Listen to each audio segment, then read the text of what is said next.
I want to start with Prop 50 and get your reaction to what this thing means for California. Well, this whole thing is a sham. It is a vehicle that is being used right now by the governor to dismantle the Independent Redistricting Commission because they didn't like it anyways. The legislature does not like that the power of the redistricting isn't theirs. And that's because the people of California said that we will create the gold standard of an independent redistricting commission, that the people will choose their politicians and not politicians choosing the people. And this entire thing, when they bring up Texas, when they bring up all of these other whataboutisms, is completely gaslighting. And they're not even acknowledging a lot of the facts around the entire situation so they can fool the people of California into this redistricting BS. And there is nothing more important than to protect the Citizens Redistricting Commission. So that way we can actually have some sensibility here in California. Yeah, it's so well said. This whole thing is really a ruse. It's a power grab by Newsom, power grab by the Democrats. It's much more about 2028 and Newsom. And of course we know, look at the war chest Democrats are building to try to push Prop 50 through. All this dark and shady money coming from Newsom and other people, it's really just, it's a shame. If you're taking a friend aside and you were trying to explain really simply to a friend who wasn't educated why this is so bad for him if it passes, how would you explain it in just a few words or phrases? Why I would say it's bad for them is just look at the state of affairs that California is in today. We have the highest housing costs, we have the highest utility costs, we have the highest unemployment, and we have the highest poverty. And the people in this state that lead this state to those end results now say they deserve more power. There is nothing that they have done to deserve more power. And Prop 50 is simply a sham to pull more power to them. Where's their resume? What is saying that they've done a great job and they deserve more? That is not how anybody feels in the state of California when the average home price is $825,000, when the average utility cost and 1 out of every 5 Californians cannot afford their current utility rates right now. We're drowning in debt. We can't afford gas, groceries. We just lost a refinery. And these people are saying we deserve more power. That's why Prop 50 is so wrong. We're already underrepresented in this state, and it's a no to Newsom's power grab. It is a no to Prop 50. They don't deserve more power because that is what they have given us. It's so well said, the way you just explained it. It's like if you want more of the same, if you want more of being at the bottom of the barrel on every metric that matters to working poor, working class, and middle class people, vote yes. If you want to change, better ideas, better policies, vote no.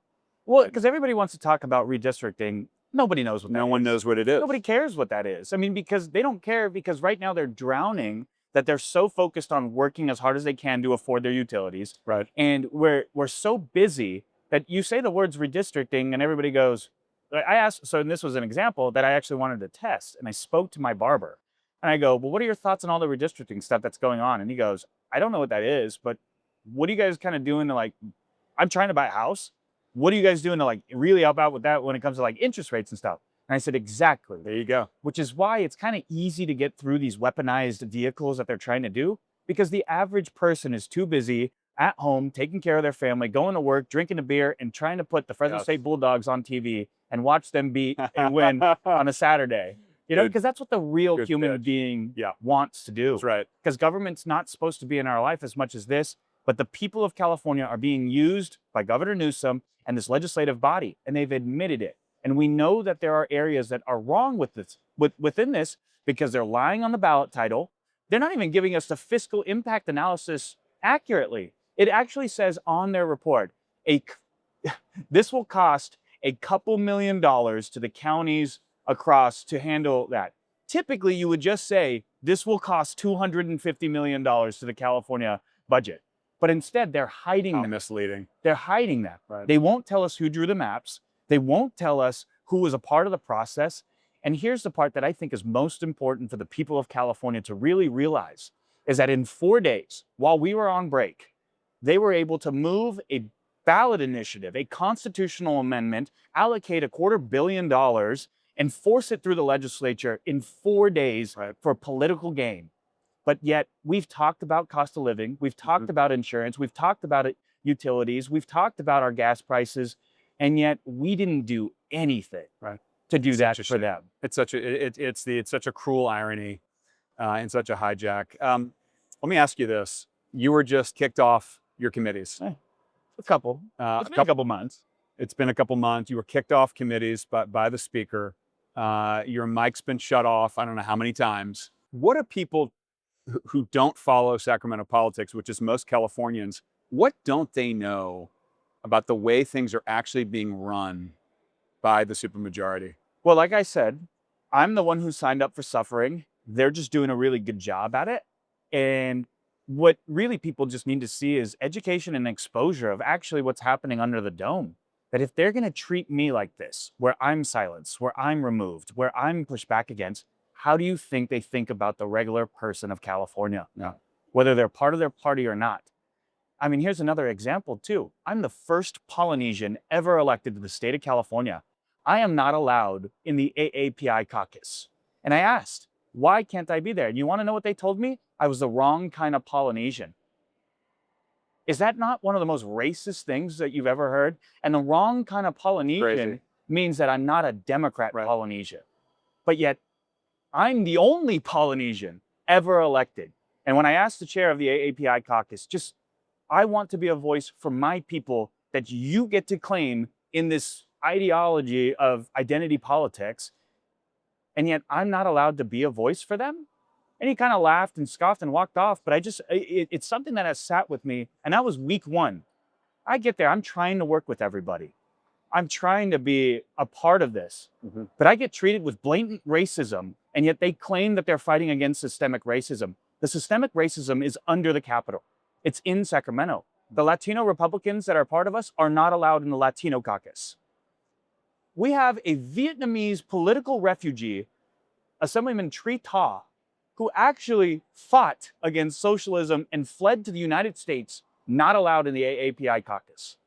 And yet they weaponize and they grandstand on minorities and individuals there while they are committing the exact same atrocities that they are saying that they are fighting against. Yeah. The real racists are in the legislature. The real racists are ones that are empowered by the people here because they won't even let us be a part of this. And yet we're the ones that are demonized for it. I have other members on the Democratic side. When I told them that, they said, the Democrat members, they won't speak up because they're all too scared to speak up against the apparatus. They said, wow, I think that's kind of racist. And I said, yeah, I do too, because if somebody would have told you as a member of the Black Caucus that you were the wrong kind of Black person, I wonder what you'd do right now. I think you'd go a little crazy too. Yeah. It's like a quadruple standard. It's crazy. The irony is the party that for years and years, decades, generations, has asserted that it's fighting for people of color, minorities, people who need a leg up in American society, it's flipped on its head. And they're the ones who are creating the conditions in the state of California and beyond that is suppressing and hurting those very groups. It's really the cruelest of ironies. I wish you the best. You're a fighter. I love watching your social media. I love seeing what you're saying on the floor. And I just wish you the best and keep up the fight and no on 50. But we need more people. Keep doing what you're doing because it's all about education and exposure. Thank you. By letting people. Sunlight is what's going to save California. Indeed. And the biggest issue here is policy and people, which is what gives me hope. People can be changed and so can policies. That's why it's willing to stay in the fight. I say it often that we don't need any more California refugees. We need some California rebels, and I know you're part of that too. So I appreciate you, John. Thank you very much. Really appreciate it.